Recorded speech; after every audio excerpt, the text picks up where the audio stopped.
There we go. Alright, let's get the stream updated for however long. JumpKing is you. Or, Jump is you. You. JumpKing. Back with a little first crack at JumpKing. Haha! Because when frustrated, what better to do than play a game that is intentionally made to frustrate you? Alright. Let's give this a shot. Press space. New game.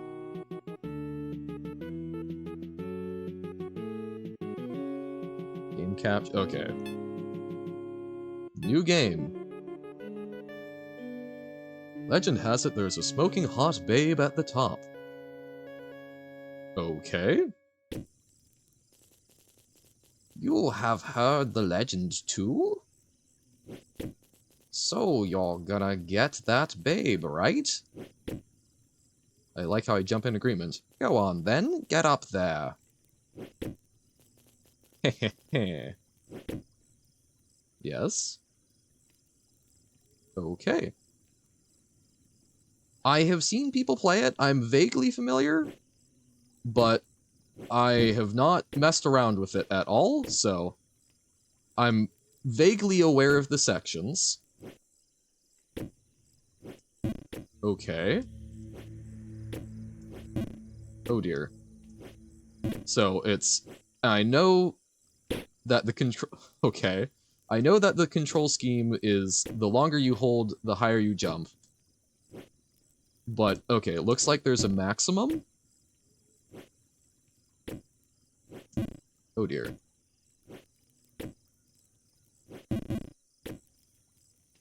And you're bouncy. So I think we need to go over here so that we get more of the apex of our jump. This one needs to be shorter. Ouch. I love the splat. Really sells how far you've fallen. Oh, okay, we made it. Wow, light touch. And you can jump straight up. So scouting out... Oh dear, so it looks like we're trying to go for that low platform. Oh! Oh, hello, bird. Oh dear. How are we supposed to do that one? Oh! Oh, we can ricochet off things. That's cool. Oh, do you have to move in the direction before holding? No, okay. Whoa, that felt good. How do we make that jump? So, just like super short? Well, that's certainly not super short. Great.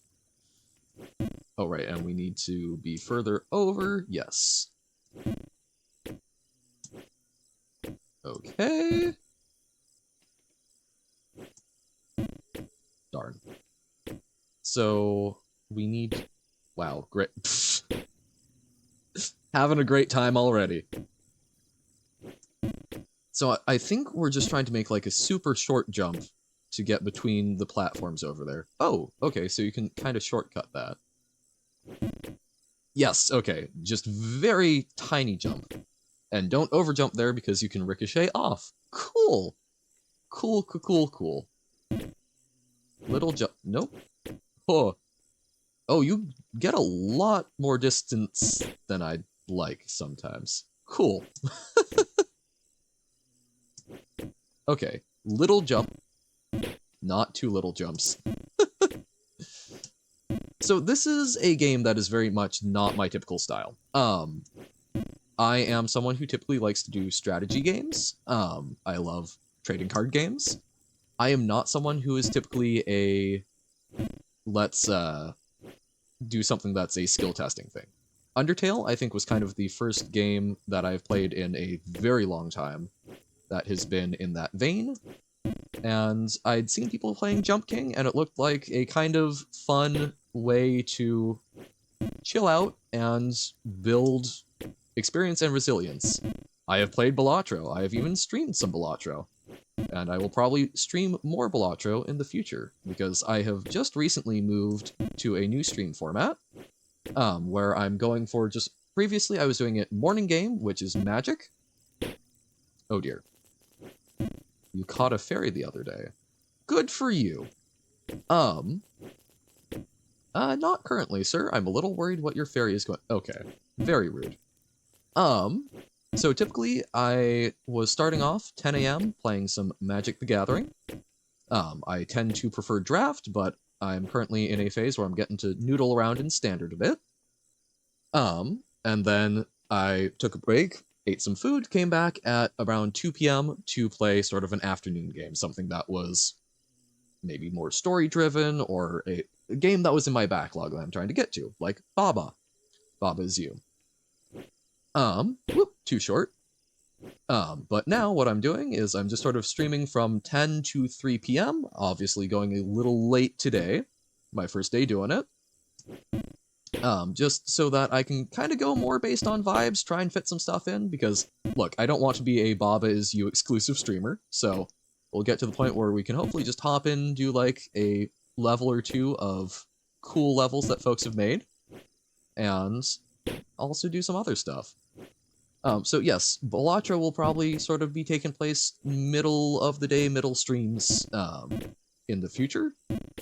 Probably sometime after Magic, once I've gone, that's enough Magic for the day. The game about squares. If that's the name, no. And if that's the description, there's a lot of different games about squares that I can think of, so I'll need more detail.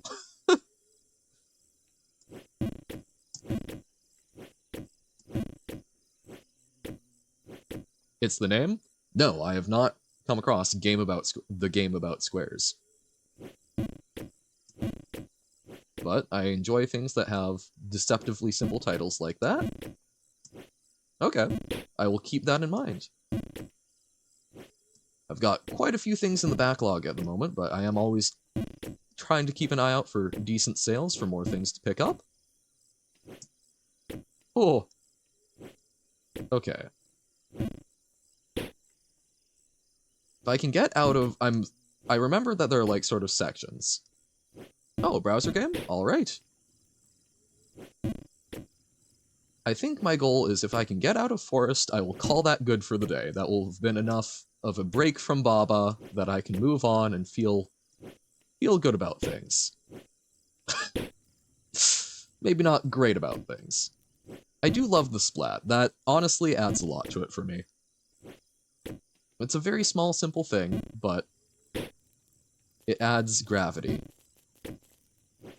Good for you, old man. Must have been her... Fell asleep again. Cool. Must have been her sister, maybe? Because it's a different hot babe. Wow, I just did the same thing again. Good for me. Whoop! Haha. Phew!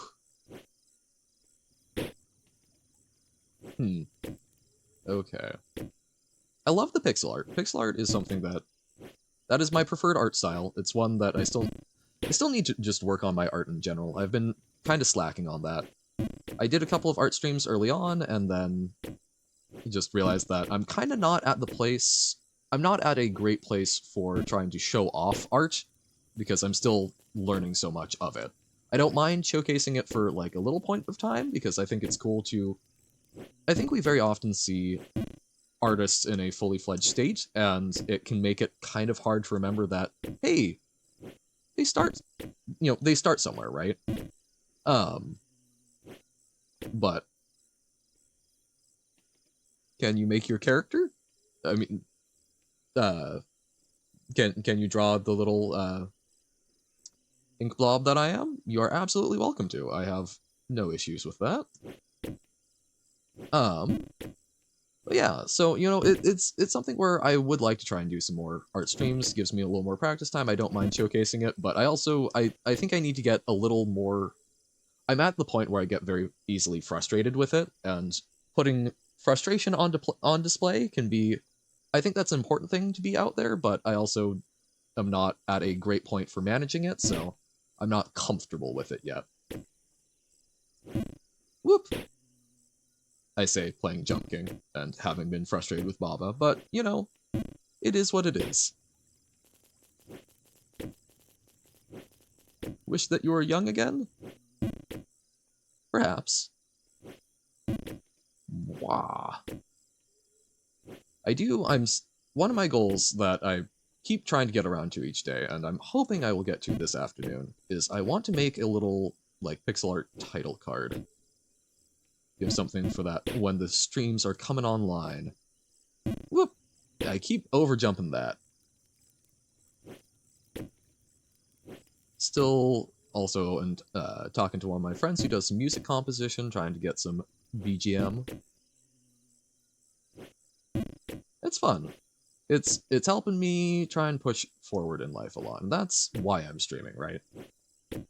It's fun to have folks along for the ride, but I'm using streaming as a microcosm to work through some stuff. It's kind of like making a D&D character that, you know, is to tackle a very particular set of issues that you want to work through. Streaming is how I'm choosing to kind of work on some skills I want to build, work on some resilience, work on some flexibility. And it's been good. I've definitely developed a bit over the past, God, it's been since January, so 3 months. I've had a lot of fun doing it. It's cool that, for some reason, y'all enjoy hearing me speak, watching me do things. And I appreciate it. Wah. Whoop. Splat. Yeah, and I would like to do it again. I need to work a little more on. Since those streams, I haven't done a whole lot of other art, and that was like right when I was starting, so I definitely need to work on a little bit more so that I can feel like, I mean, those streams were literally just me practicing things like, how does one draw a circle well? And trying to practice that. How can you, like, map out joints? How do hands work? And I'd like to work on those more, but I think I need to work on those a little more off-stream before I try and do that again. Wah. But part of why I really want to work on art, A, it would be helpful for trying to give you guys something more visually interesting. But B, it's also something where game design is something that interests me, not as a profession, but as I have a couple of ideas that have been kicking around for a long time, and my major limiting factor is not coding, because I've been doing that for a while, I get how to do it, I can research that, I'm comfortable with putting in that legwork. It's the art, man. And I know that games don't need to look pretty. You know, you can get by with some very simple graphics, but even a lot of the very simple graphics don't quite do it. Salutations, Aya, how goes? Yes, JumpKing. We've just spent a lot of time on Baba. My goal was to actually really get around to JumpKing today, so we're doing this for just a little bit before I wrap up. It's fun. I'm obviously not very good at it, but I'm enjoying it. It's just kind of chill vibes. I love the sort of retro feel to it. It's a nice sound. Still on Sans. I was gonna ask how that's been going. About how many hours in are you on that?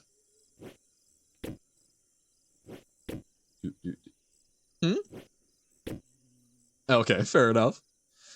Are you consistently getting to a second phase? Super fair. Other things. Okay. Still a ways to go, but it's all about little bits of progress. And that's the joy of games like that. Building up the skills. Hey, that's still something. You've gotten to see it, you've tasted it. So now you'll want more. That's something else. I really need to So drawing is one of those skills that I need to work on. I need to get back into hobby drawing. I also need to actually do some more blacksmithing. It's been, God, it's been like 4 years since I've actually done anything. But don't know if at some point I may end up doing like face streaming or at least like hand streaming. I need to think about that because I think it would be fun to do a blacksmithing stream. I'm sure the sound would be awful, but use that as an excuse to actually get going on projects again. First time, no healing items left, and the second time died on the first attack of phase 2. Yup. That's how it rolls. But you get a little better each time, so you end up with slightly more healing items, so on and so forth. You'll get there. I believe in ya. I got there. It may have taken me 18 hours, but I did. What do I use for art? Undertale. We're talking about Undertale. I popped in because I did my first playthrough of Undertale. I was completely blind on it, right before Baba is used, so like a month ago. For art, I previously used Clip Studio Paint. I have a Wacom Intuos tablet, which is just a nice little plug-in, sort of stylus one. Ooh! That's as far as I've ever made it. Nice. So I've got that, however, and it came with the Clip Studio Paint license, but it was one that was only transferable twice, and I got a new laptop, so it wasn't able to transfer there, so I'm currently using Krita Paint, which was a recommendation from a very good artist friend of mine. That's what I'm using. I'm loving it a lot. It's a lot better. I tried using GIMP for a little bit, and do not recommend. It's good photo editing, bad drawing. Ended up killing Undyne the Undying with only using one healing item. Oh, I don't remember you. Oh wow. I remember you mentioning that you killed Undyne the Undying. I didn't realize there was only one healing item. That's sweet. Yeah, paint is better than GIMP. Well, I'd seen a little bit of I had a friend. Oh, one snow piece? That is not at all bad. That's pretty fantastic, and then that means you have it still kicking around. Yeah, no, I've used MS Paint for a couple of projects, but I had seen I did competitive robotics in my youth. And there was a team member who did a lot of really cool what's the word? CAD modeling. And they rendered some stuff in Blender, and they used GIMP for a lot of the texturing and doing some of the art assets, so I'm like, oh, I'll give that a shot. That was not a great idea. It's cool that such a piece of software exists, but Krita is leagues better. Whoop! Haha. Mumble what? Huh? Yeah, so to the right. Okay. Honk.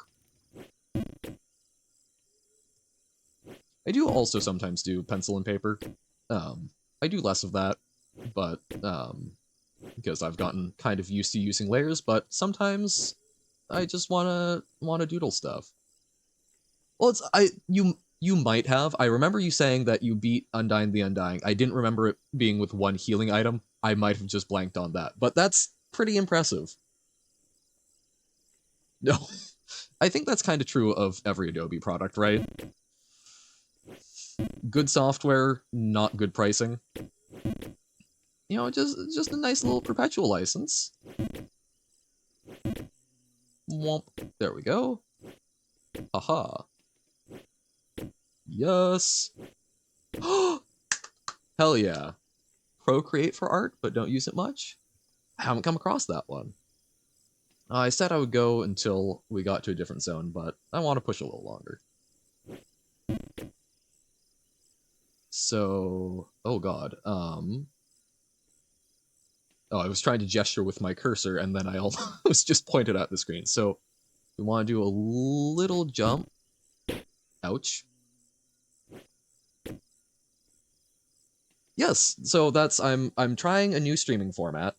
Rather than doing my like morning stream, afternoon stream, I'm going from 10 a.m. to 3 p.m. Pacific. And just sort of going straight through. I'm starting off with Magic the Gathering, noodling around with that.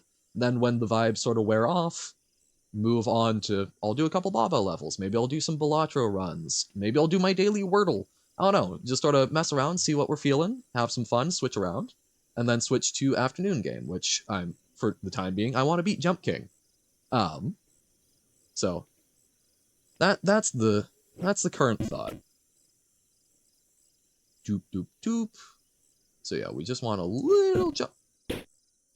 little jump over there, I think. Because yeah, I don't think we can arc up there. How does my mic thing work? Yes it is. That's why I meant in the Discord. So when I'm speaking, why the little white stuff happens? So in OBS, I'm using a plugin called it's like audio. It's I forget what it's called. It might not even be a plugin, but it's basically, I've got a transform.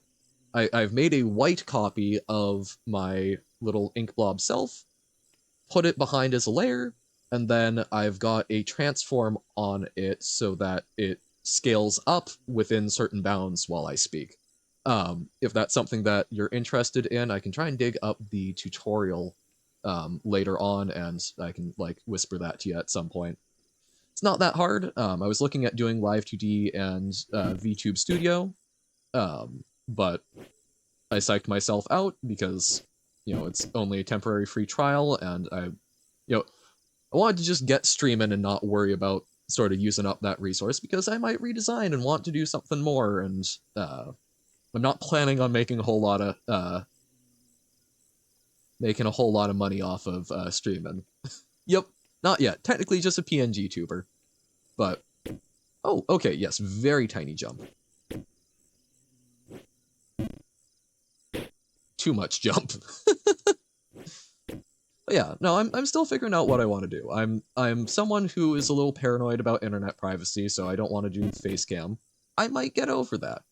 So yeah, we'll see. We're figuring stuff out, but so far, my amazing voice and wonderful commentary have apparently been engaging enough, so yay. Bonk. That was too little. No, this is all just about having fun, learning, having something to occupy my day while I'm figuring out next steps in life. But I'm having a lot of fun streaming, so even when I have to get a real job, I will keep this up as a hobby. It will, not same schedule, not the same amount, but I will keep doing things because I enjoy. It's a way that I can actually engage with media that I've been wanting to, that I have not gotten around to. It justifies artistic consumption as creative output. So absolutely we'll keep it up. And it's fun to be chatting with people. I would have had a lot less fun with Baba as you if there weren't a whole bunch of people going, come on guys, let's watch this person do their best, watch the two brain cells rub together trying to find a spark. Bonk. Whoop. Whoop. And Sans, yep. Sans, I would not have spent quite so much time just going, I need to do this. I don't think I would have had that fire in my belly. But that was really cool. It has been a very long time since I have been motivated for something like that. And, maybe it's a silly thing to be motivated about, but it felt really good to want to beat Sans, and just do that on my own. Not looking up, here's how to do it, or whatnot. I know that I did end up doing the 4-arrow trick, but yes, you were! It was really good having folks seeing the whole process. We got to see the ups, the downs. That's fun. I think that's one of the things that's very cool about the internet, is that, like, I got to do that for the first time. People got to watch me do that for the first time.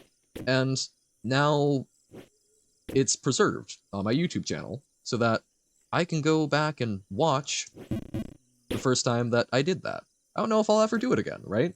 I don't know for sure. But I can go and I can watch what my first experience with it was like. That's really neat. And it's neat that there were people there to witness it. I think that's going to be... The archaeology of our period of history is going to be really interesting because we're putting out so much information, we're recording so much that people are going to want access to, but so much of it is stored in servers that what's going to happen to those servers when those companies go belly up? What's going to be the preservation of YouTube? Because we think of it as, oh, those are preserved for posterity, but they're preserved for posterity so long as those servers run and they don't clean them off. I wonder how the internet age is going to be preserved for future generations.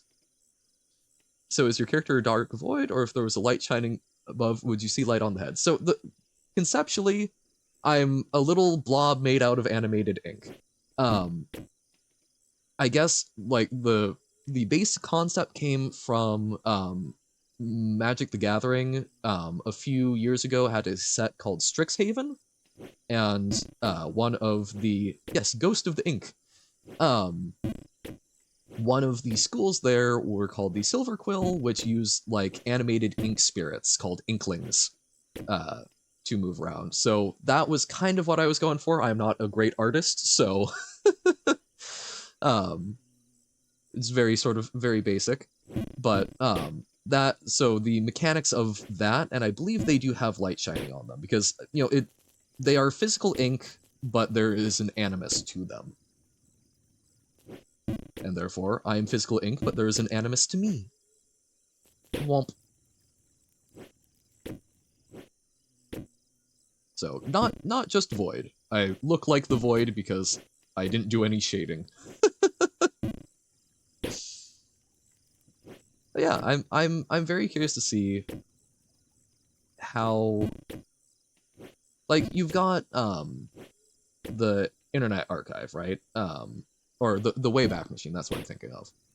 That's preserving snapshots of websites at particular times. So there's definitely a dedicated preservation effort, but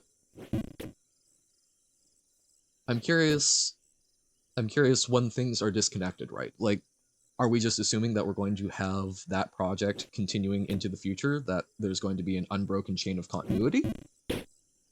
And you jump even less. Because it's not like we're going to have clay tablets sitting around with, the binary code encoding this stream. That's, we're not leaving a lot of permanent artifacts. We'll leave plastic. A lot of our consumption will be left behind, but a lot of our art and creativity, it's going to be on hard drives that I imagine aren't going to be around for future generations, even if they are. That's... Cracking cuneiform took a whole lot. It took the Rosetta Stone. How are you going to crack a particular encoding format? Because it's just, the information is just ones and zeros, and then it's getting interpreted in particular ways. That's fascinating to me. I don't even remember how I got talking about that, but... Oh, right, because Undertale, and, like, Night in the Woods, all of those things are preserved for me. And they'll probably be preserved within my lifetime, but... I wonder at what point they'll fade into antiquity. I think I've talked about the Ozymandias poem. I met a traveler from a distant lands. He told me about the statue that had been ground to dust. Basically, it's just 2 feet. And it says, behold ye mighty my works in despair. And it's all been ground to dust. Legacy is an interesting thing, especially in the digital age, so... Cool. Cool things to think about.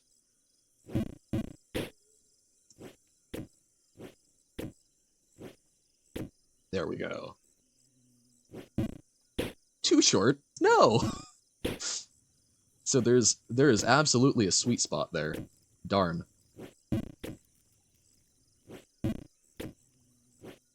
Okay.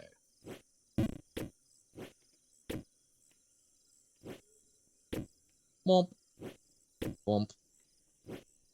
Womp. Ah. Too far. Damn.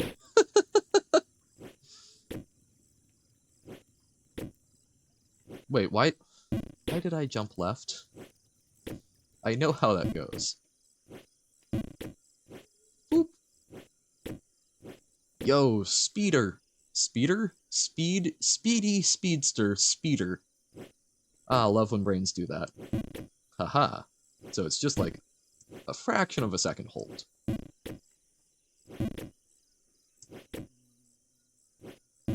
Actually, I should practice it there. I think it's basically the same thing. Yeah. Oh, just a little short. Okay. Okay. This looks tricky, right? It looks like we need to jump up left, across right, across and up right, across and up left, across and up right.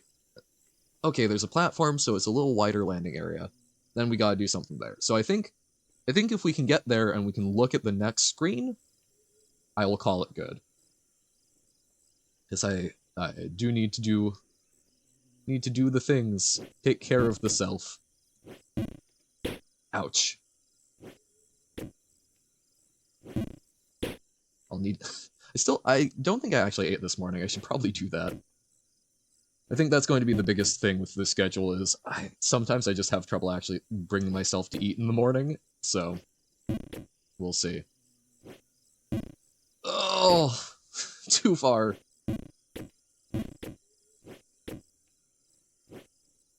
Also too far. Damn. Bonk. Not far. Not far enough. Stay determined, Johan. It's very lovely atmospheric, just the little crickets. Now I'm trying to think how I could do a blacksmithing stream. I guess I could do... YouTuber I highly recommend. I haven't been watching him as much recently, but Life of Boris. Very good, sort of Slavic content caricature YouTuber who does a lot of, like, cooking stuff. He's done a couple of, like, hard bass music videos. But preserves his anonymity with a, like, balaclava and, like, goggles. So maybe I could do something like that. That would be miserable for doing blacksmithing in, but I'll probably try that. Because I don't think there would be a way to set up hand cam. Yeah, I don't know. It's something... I'm trying to think of ways to... It's a hobby that I have. It's one that I need to do more of. So just be streaming... You know, there's a lot of downtime, so it would basically be a just chatting stream punctuated by a couple brief, violent flurries of loud hammering. I don't know. I think that could be fun to try and figure out how to set that one up. Because I need to practice a bit more knife making. I've made one that had a horrible, horrible flaw in the tang, so I never actually, like, fully finished it. Because I've got a friend that would really love to have a sword, and I would love to actually make that sword for her. My forge is a little small for doing it, but I think I can make something work doing heating in portions, or I might be able to do like a big coal bed forge. Just do that as like a one-off thing, so that I can get a proper heat on a long enough piece of metal. And then the heat treat would just be going and buying something that was tall enough to dunk it in. Canola oil, surprisingly, works very well for doing a quench on steel. Too far. I know some people swear by, like, motor oil and whatnot, but I'm saying this operating under the assumption that everyone knows how heat treatment of steel works, so maybe that's a little erroneous. When I'm saying heat treat, basically, the steel is different from iron, because it is an alloy of iron and carbon. Carbon being what diamonds are made out of, and a lot of life, and a whole bunch of things besides. Focus on the little jump, one moment. carbon, being what diamonds are made out of, tends to have, it gravitates towards a very crystalline structure. So by having iron, which is a metal, which is soft and pliable but has a fairly good structure, by combining that with carbon, you get a mixture that has the ability to be very hard if you encourage the carbon to form some crystal lattices in it. Now, just mixing it together doesn't actually do a whole lot, but because iron is magnetic, I believe, it's been a little while since I've looked at the science of this, if you heat it up, the carbon alignment gets all out of whack because the molecules get super excited, or I guess the atoms get very excited, and they flip around a bunch, so you can work on it, but then as it cools, they start to align a little bit.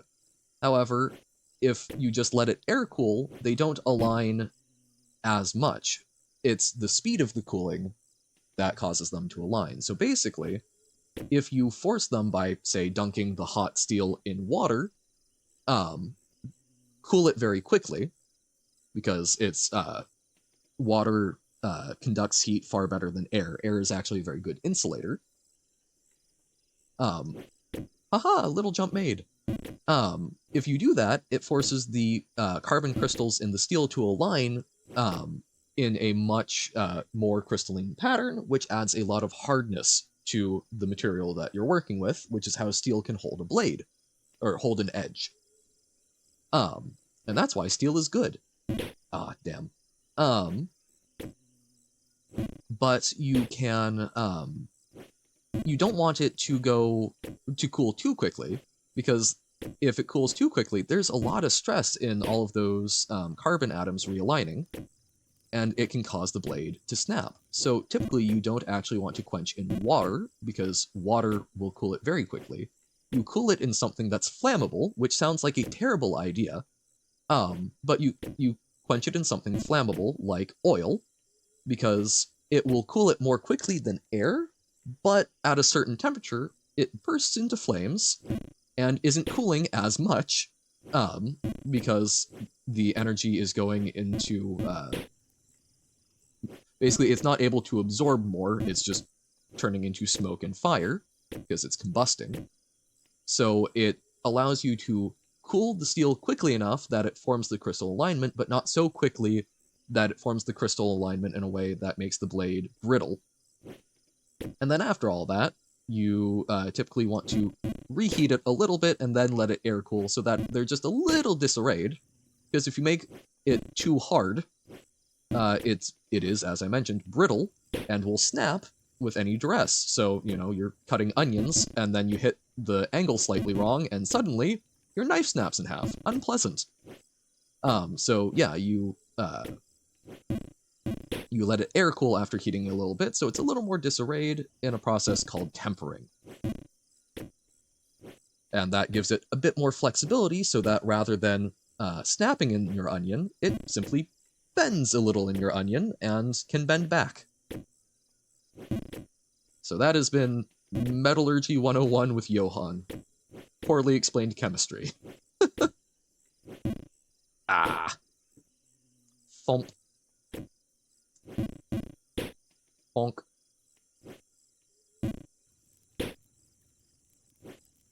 But, I don't know, metalworking I find very fascinating. That's an art that's been viewed as kind of magical by humans for a very long time.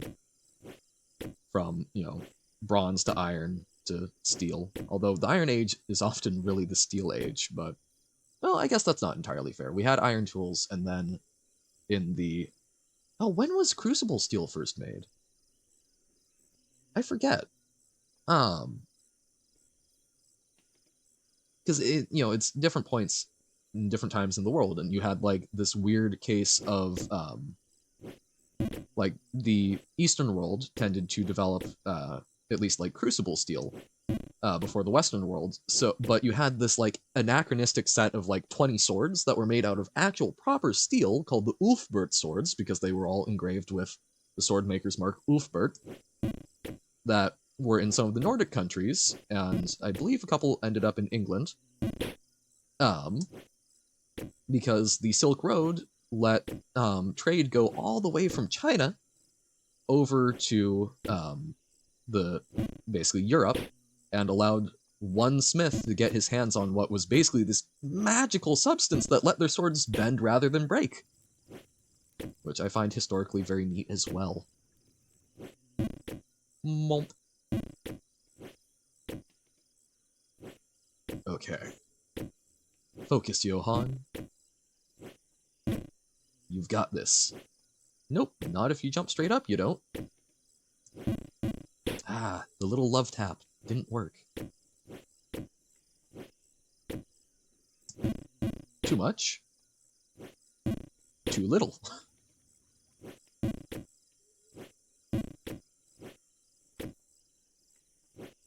This is a game all about golden means. Is that Plato or Aristotle? It's going to be Socrates. Aside from steel or iron? Oh, good question. That really depends on your purpose, right? Because different materials for different things. There were a lot of cultures where you would see like an obsidian blade, right? Because those were really good for scraping and cutting. They're very brittle because obsidian is essentially glass. It's very hard, but it can hold a very sharp edge. Bronze was sort of the technology from right before it. It's nowhere near as hard. It's a very, very soft metal. Yeah, I guess it really depends on your goal, but bronze is serviceable. So is iron. They're both just sort of very soft. They don't hold an edge as well as steel. I don't know if there's a good steel analog, but those would be good for having sort of an all-purpose blade, or one that, if you were, say, needing to do some stabbing, those would likely be the metals that you would be looking at. But if you were looking more for, oh, I need to like scrape fur and such off this animal hide, you would probably be looking for something like obsidian or flint, because those can hold a much sharper edge. You just need to be a lot more gentle with them because they're more liable to break. I mean, you can even use stone and whatnot. It takes a very long time. I think grinding out a stone head for an axe, I think that's about a 50-hour process if you know what you're doing. So, not a small thing. But it is something that I would love to try at some point, because that's what humans were using for, 10,000 years. Yes, this is true. Dragon glass. And, I mean, you did see some, like, Central American, there were some Central American societies that would use it for weapons, but typically you were embedding a bunch of pieces of it, like, oh, I forget what they're called, macatl? Wow, I can't even pronounce the name of the people, Tenochtitlan? Oh, I'm butchering that horribly. Some of the folks that I have often heard referred to as the Aztecs and Mayans, and I am not super familiar with the proper terminology and whatnot, so don't quote me. But basically, the Central American folks, they made, they would basically make a piece of wood, a club that would then be stuck. They would embed pieces of obsidian in it, and that could really mess you up. Yes, little bits and pieces. I have lots of history kicking about in my head. Nothing that I would say, don't quote me as a source for a research paper or anything. But, I don't know, I like to pick up little bits of history. I think it's very interesting. We can learn a lot from it. There's a reason why I think I could do well as a librarian. Although, that I need to get a lot better at feeling good about finding sources and citing them. But yeah, I mean, the technology that has occurred around the world is very neat. Humans have opposable thumbs, and it lets us do cool things. Also some very horrifying things, but I choose to try and focus on the cool things, and view some of the horrifying things as at least cool in a safe context. Bah, bah, bah.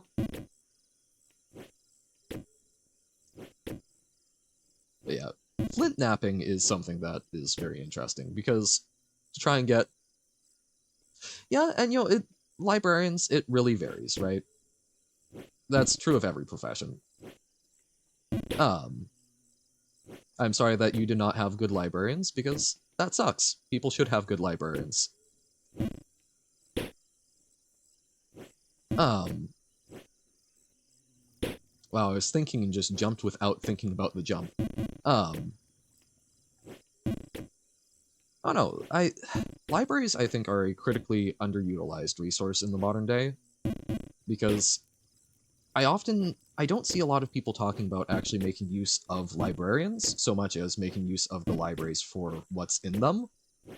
And the fact is, librarians are supposed to be very knowledgeable people for doing research, and they aren't making themselves super accessible. That's good. Doing some good grading. But, I don't know, libraries... I think libraries are more important than ever with the advent of... Well, not the advent of AI, right? Like, AI has been around for a while. With the advent of easily accessible AI that people think is a search engine, but is in fact glorified autocorrect. Yay! Doesn't need to like you to hopefully give a good grade, or at least a fair grade. But I don't know, like, having people who can help people learn how to sift through information, I think, is more important than ever, and I find it very sad that they don't seem to be stepping up in that role. Which is part of why I would love to... I could see myself having a good time in that. Yep, the collections change and whatnot, and oftentimes a lot of libraries seem to have a bit of a bias against both graphic novels and manga, which, it's kind of similar. Yep. It's, it's somewhat niche. I can understand that on some level, but I think there's a kind of prevailing thoughts on AI art. I think that I think the current form of it is very bad. I think that because the current process for generating AI art is basically taking other people's art, fuzzing over with randomness, and then having the AI learn how to basically undo that randomness. It is not learning how to make art in a similar format to humans, it is learning how to replicate art that is already existing, which is one of the ways that humans learn. There were forms that were using a basically generator and discriminator. Oh, interesting. There were types that were using, I think it was called stable diffusion, where basically the generator was creating, it was essentially creating random noise, right? It creates the random noise, and then the discriminator says, hey, we were given this prompt. Do I recognize the random noise that you have made as the thing that we've been given? If the answer is yes, cool, you drew the thing. What have you learned from that? If the answer is no, you haven't drawn the thing, so try some new stuff. And they would go back and forth until eventually the discriminator said, you have drawn it to a point where I can recognize it, and therefore other people can probably recognize it. To me, I have less moral qualms with that, because the training is not being done on pre-existing art. The discriminator has been trained on pre-existing images and art. Alrighty, have a good one, Aya. Thanks for popping in. But basically, the discriminator has been trained on it, but that's essentially... The generator itself has not been trained on people's art directly. It's still having to figure out how to create things on its own. It's just that the discriminator is automating the process of a human checking in on it so it can go faster. That did not bother me conceptually, but it produces a much lower quality of art compared to the current basically copying other people's art styles. So it's fallen out of favor from what I've seen, but I don't know. It's, as with everything, I think there is a place, but the current form does... I find it amusing that there are complaints from artificial intelligence companies that are working on developing the technology about intellectual property, when they themselves are essentially, if it's publicly accessible on the internet, I understand why there are some arguments. I morally have a lot of issues with the aspect of taking art and using that to essentially train it off of. I can understand some people point to, well, humans can trace and sketch and so on and so forth based on it. But again, there's I think, fundamental difference between actually trying to learn how to generate that on your own versus simply, if you spend your entire life tracing things, you can learn a lot from it, but if you aren't able to then synthesize something, I don't know. And these AI are able to synthesize, but it's like taking two sketches and then overlaying them, it feels like. It's something where I look forward to seeing how it legally pans out, but I definitely feel morally icky about AI art. And the thing is, like ChatGPT and whatnot aren't particularly impressive as far as artificial intelligence goes, as I understand it. I am not an AI expert, I should clarify. When I am talking about this, I am not an AI expert. I have not been trained in artificial intelligence. I have a computer science background, I have a psychology background. It is something I have looked at, but I am not well versed in artificial intelligence. I could not write a neural network. But I don't know, like ChatGPT, it's stringing together, it's trying to predict what the most likely word following the things that it's been given would be. It's not able to do research. It's not able to be creative. It's able to predict just like the autocorrect on your phone, essentially. And yeah, I don't know. I think people are thinking of it as ChatGPT itself, again, as I understand it, is not actually artificial intelligence. It's a snapshot of a product of artificial intelligence because it's not constantly learning and updating. It has a memory of the conversation that influences how it generates text, but the actual learning component of it is happening not while you're interacting with it. So, yeah, I don't know. The reason why it's big right now, the reason why it's big right now is because OpenAI figured out how to take stuff that already existed and package it nicely. And that got people excited. And we are having to reckon with it, but it is not... We're a far cry from HAL and whatnot, right? Once we can get artificial intelligence that is generalized or can work on itself, I think there's some very interesting things there, but as it is, it's basically a powerful tool for scraping information that exists and repackaging it. Wow. Damn. I mean, it has done some cool stuff with, like, helping with the translation of cuneiform, AI being able to do mathematical proofs. That could be very interesting. And the thing is, like, there are forms of it that might be able to do it, right? Because AI is a very general thing. I think we have a concept of AI as ChatGPT, but, there's AI in the algorithms that tell us what social media to look at. The reason, if you came to my Twitch stream through the landing page, there is a machine learning algorithm that's trying to figure out how to promote content that you're going to enjoy. That's AI. So there are some that are going to be able to do that. There are forms that are trying to be good with numbers.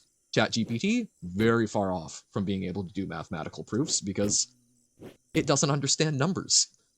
I think that's one of the funniest things to me is that when it comes to numbers, it's by and large just trying to predict, number, not a particular number.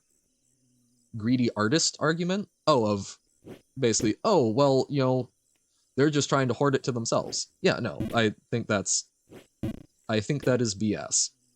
I can understand, taking a break from the JumpKing because I want to be very careful in how I phrase this. I can understand the perspective that if the art is out there and can be viewed, and there are human artists that are able to look at it and use it to trace and such, that there is an intellectual property argument to be made that it would be potentially wrong to deny artificial intelligence the ability to do the same thing, because what is the articulable difference? That doesn't mean that I feel ethically okay with it, but I can understand that as a legal argument, because I cannot tell you what the articulable difference between a human looking at a piece of art and learning to copy it through painstaking effort and an AI doing that is, other than the AI isn't human. Ethically, I have a lot of issues with it. It's not something I'm comfortable with, but it's not something that I've ever been able to properly articulate why, so I can understand why some people would fall on there's a justification for it. I don't think people disagreeing with that are being greedy, though. You know, it's no. I think that is a ridiculous way to spin artists being uncomfortable with their work being used by companies without their consent and permission. Wow. I know, like, ultimately, book that I highly recommend is Childhood's End by Arthur C. Clarke. It's a lovely little book about humanity being visited by a very advanced species of aliens that basically come in and fix all of our problems. And we eventually find out it's because they are here to help usher in us to a new state of evolution and try to keep us from going completely crazy when we, the people of now that we're not born in this next stage of evolution, are left behind by our children who are. And I think ultimately, I really like that story because it gets into that concept of legacy, like I was talking about earlier with, like, what's going to be the archaeological evidence left behind of the information age. It's about 2001 with Kubrick. I don't remember. I would be unsurprised if it was. 2001 Space Odyssey.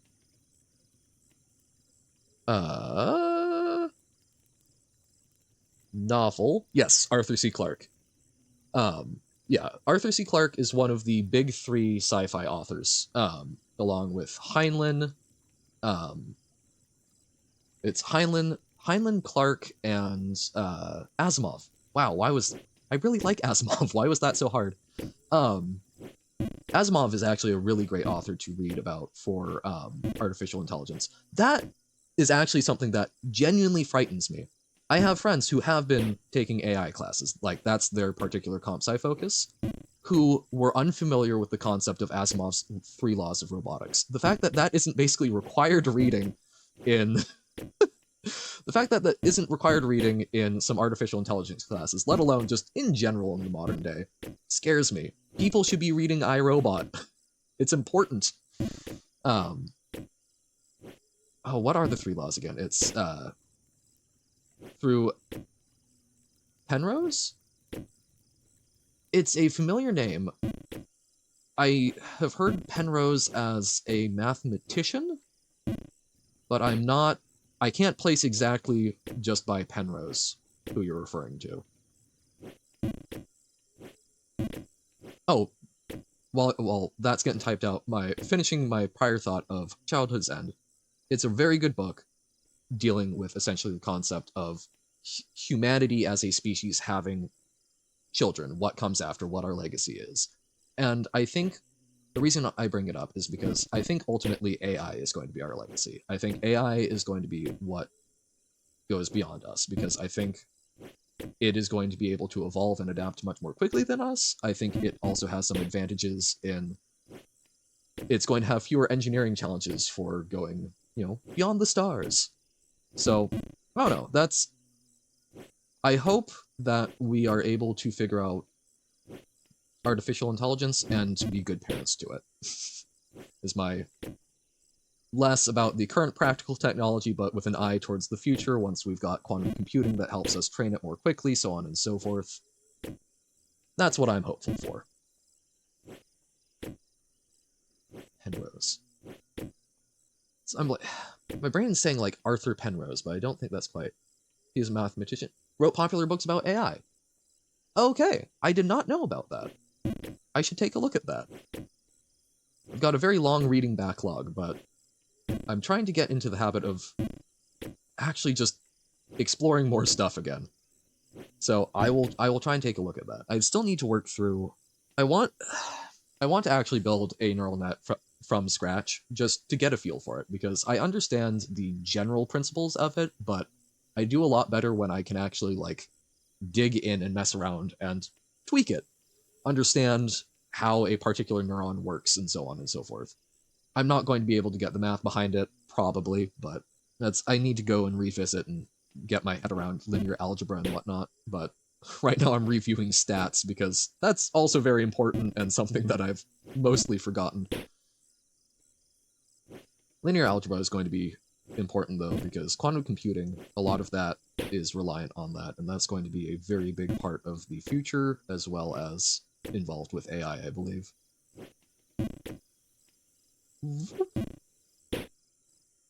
Haha, JumpKing go burr. Nope. Haha, there we go. Okay. Ah, so I keep over and under jumping that. Damn.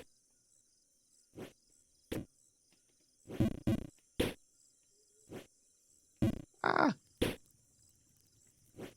Boop, boop, boop, boop, boop, boop. Oh, nice. How's that going for you? That's, I think, the only thing that I can't even say that I've looked at matrix transformation, and that's about all I've managed to do, and even that, I don't think I ever had a great grasp of.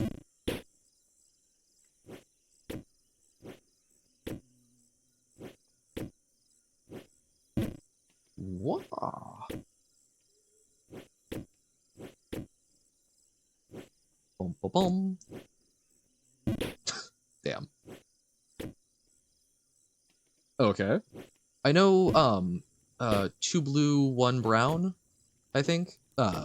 Someone that I've been looking at for it, but I'm currently 3 blue, 1 brown. Yes. Exactly. Yep. I've looked at that a little bit. I need to beef up some of my fundamentals first, but yes. That and Khan Academy. There was a check that an artist could put that said AI could not copy, then you would be fine for the most part, and opt out, right? I think that's because that just comes down to, consent, right? That's giving permission or not giving permission. I think that's totally reasonable. Very difficult to implement, but I don't know. Actually, I'm not intimately familiar with the organizations that run the standards, but I wonder if PNG, JPEG, so on, I wonder if the image file formats, that could be part of the metadata? I mean, obviously stuff can get stripped of metadata and whatnot, which would be difficult, but I wonder if that might be a solution. Don't know. I'll need to look at that more. Not that I can, practically do anything about it, but it'll be an interesting one to know. Oh, and personal plague, if you don't mind me asking, I'm curious, what are you studying at uni? What's your end goal? Why linear algebra? Because I typically think of that with physics, math majors, or I guess computer science would also probably do that. Wow. Math major? Okay. Got a friend who was going to be a nuclear engineer and then went into being a math major, and oh boy, I was asking what they were working on for their thesis, and they said a whole bunch of words that I could take a mild guess at and not feel very confident in. Math is a very neat thing, but man, I can't even remember most of the calculus I learned. That was so long. Yeah, very abstract. And I mean, it can reveal some very good stuff. I need to try and wrap. I will not call myself an unintelligent person. I am not. I used to be smarter than I am now, I think is the best way. I I used to be able to wrap my head around stuff a lot better, but I've kind of fallen out of the habit, fallen out of the practice. But in my I don't have the foundations to understand a lot of the higher level stuff, but I still like to dip my toe into concepts to have a baseline understanding. Like, do I have a great physics explanation of how quantum entanglement works? No, but I do understand, I think better than most, that it is not some intrinsic, oh, they're linked. If you flip one, the other flips. No, it's just that they are probabilistically intertwined. And so when you find out what state one is in, the other one must be the other state because of conservation of angular momentum. And so that's how information is being transmitted, quote unquote, instantly. Like, I can get things like that. I can't give you a great explanation for it, but I can kind of get that. So in my own armchair way, I need to wrap my head around. I saw an article about the recent Nobel Prize, or not Nobel, big math prize winner that was doing some stuff with basically randomness, basically being able to do more predictions with things that are generally speaking random, which sounds very interesting. And a lot of that I know gets into very abstract concepts. So even if it hurts my head, some of the things that we spend our time on, or at least mathematicians spend our time on, I know that it can result in some very important things, so very good on you for being willing to wade through all of that complication. Ah, still too short. Ah.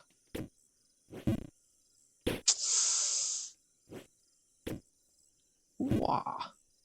I will need to wrap up here soon, unfortunately. I want to get to that. I think next time I get up, I'll see if I can try that jump one more time. And if I don't make it, next time I don't make it, or if I do make it, we will call it.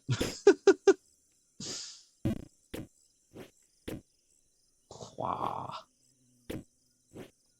Oop. Bounce. What makes giving feel good? That's a complicated psych thing. And even then, who knows? Different people wired different ways, but I mean, the baseline would be feels good because the circuits that are your brain are wired in such a way to give you dopamine, and reward you for it. The third author I mentioned, so Arthur C. Clarke, Isaac Asimov, and Robert Heinlein. Heinlein, I believe. Actually, I can just look at my shelf. I've got it right next to me. Stranger in a Strange Land. Heinlein, or Heinlein. I believe it's Heinlein, but that's the problem with reading it more often than you hear it. Heinlein is a very interesting author. I've read the most Asimov. He's got some very interesting stuff. I often find it a little generic, but a lot of it's just because he's been very influential in a lot of the other science fiction that I've read. Clarke has some very, very good stuff that I've liked. Childhood's End, I've read his compilation 9 Billion Names of God, which are a lot of his short stories, which I absolutely adore. Heinlein, I have only read 2 books by, but both have had a very good impact on me. Stranger in a Strange Land is a classic, following a Martian trying to sort of adapt and interact with human society, has a lot of religious overtones. Heinlein deals with religion a lot, Clarke deals with religion a lot. But it's a very interesting piece of social commentary. One that I really loved, though, was Starship Troopers. That is the other Heinlein book that I've read and absolutely adore. It is very confusing because you come out of it not understanding if Heinlein is arguing for or against fascism. But if it really saddens me because most people's if people know of Starship Troopers, most people know of Starship Troopers because of the movie, which was an action film that decided to borrow the names from the book. But Starship Troopers is a very interesting piece of social commentary that you're focused on a society where military service is a requirement of citizenship because they figure that people who are willing to fight and die for their planet, for their nation, are probably the ones who are going to make the most responsible decisions about it. That seems to be the main thesis. There are a lot of other ones besides, but it provides a very interesting thing to examine the use of violence and service as it pertains to nation building. So yeah, Hyland is a very interesting author. I still need Job is the other big one. Okay. We're gonna try this jump. If I don't make this jump, the stream ends. If I do make this jump, we'll try one more jump. And if I don't make that one, stream also ends. We're wrapping it up because I've gone for more than an hour over what I was planning. But having fun, having a good time talking about it. But yeah, no, science fiction, very good. Forever War, another one that I really recommend. That one isn't any of the big three. That one was, I forget his name, but you think that it's an action sci-fi thing, but it's more social commentary because he's traveling at relativistic speeds to fight a war, so he's getting snapshots of the society back home changing. And what I'm currently working on, when I'm not reading some Chinese, like, cultivation novels that my friends recommended me, is The Rediscovery of Man, which is a compilation of short stories by Cordwainer Smith, which I don't even have words to describe them, but they are fantastic, and I find them incredibly compelling. Okay. We'll try. Okay. We're gonna call that for the day. Thank you to everyone for popping in. Oh yeah, no, thank you for popping in. It was great. I'm glad that you enjoyed. This was my first time trying out like this. We went through a lot of stuff. You I think watched the more interesting parts of it. If you aren't, my morning Magic streams are very much kind of a just for me thing. It's a very saturated market. I don't expect anyone to be watching me play Magic rather than people who are confident playing it. But yeah, I would very much love that. So basically, the general outline of a stream is, when I start off, I'm playing Magic. So if you're interested in watching me sling cards that you may or may not know what they do, awesome. And then after like an hour or two, I switch over at this point to just sort of doing some stuff. It's probably going to be Baba Is You tomorrow, and I might do like a Balatro run or something to sort of mix it up a little bit. And then afternoon, I'm going to be trying to wind down with some JumpKing. And that's going to be sort of the pattern for the next 2 days this week. Saturdays, Sundays off. And then I do Mondays through Fridays is my current plan. So that's sort of 10 a.m. to 3 p.m. And once I finish JumpKing, I think my next afternoon game is probably going to be The Crooked Man, which is an RPG Maker horror game that I've been meaning to get around to. And then after that, I'll probably be digging into Hollow Knight. So that's the broad idea of what you'll see if you tune in. So thank you. I really appreciate it. I've had a blast. Oh, that's right. I need to also get in the habit. I'm really terrible. I really appreciate Vim rating me. I've been rated twice by him. I have not rated anyone else because I didn't know how rating works. So I played Hollow Knight for about 2 days for a couple of hours, a couple years ago when I first got it. Got stuck when I came back, so I need to just restart it and give it a shot. I'm really excited to play Hollow Knight, but I definitely need to just sort of get back. It's basically, streaming is a way for me to turn my daily Magic habit, not addiction, definitely, into something where I'm going, it's creative output, and I'm learning things. And then also be working through a backlog of games that I've been meaning to get around to. So I started off with Night in the Woods, because that's a game that I've watched other people play, I loved, but I had never actually played through myself and really wanted to. Undertale, because I had somehow been unspoiled on it for 9 years. So that was fun. And then I did Monument Valley and Baba Is You, which took and is taking a much longer time than I thought, but I'm trying to get that ball rolling again. So yeah, Hollow Knight is going to be on the docket. A couple of those RPG Maker games. I don't know after that what my big plan is, but I will be poking around. I've got stuff. So that's me. That's the little ink blob that you've been watching. So thank you very much for tuning in. I appreciate it. I've been having fun with this format. It's been some great conversation. But I'm going to sign off for today because I need to eat breakfast and do other things. So, thank y'all. I had a fantastic time. I hope you all have a great rest of your day. Save and exit. There we go. Hopefully I get to see you again, but no worries. Go out, do great things. If those great things happen to also be watching me, all the better. Hope y'all have a fantastic rest of your day. Bye!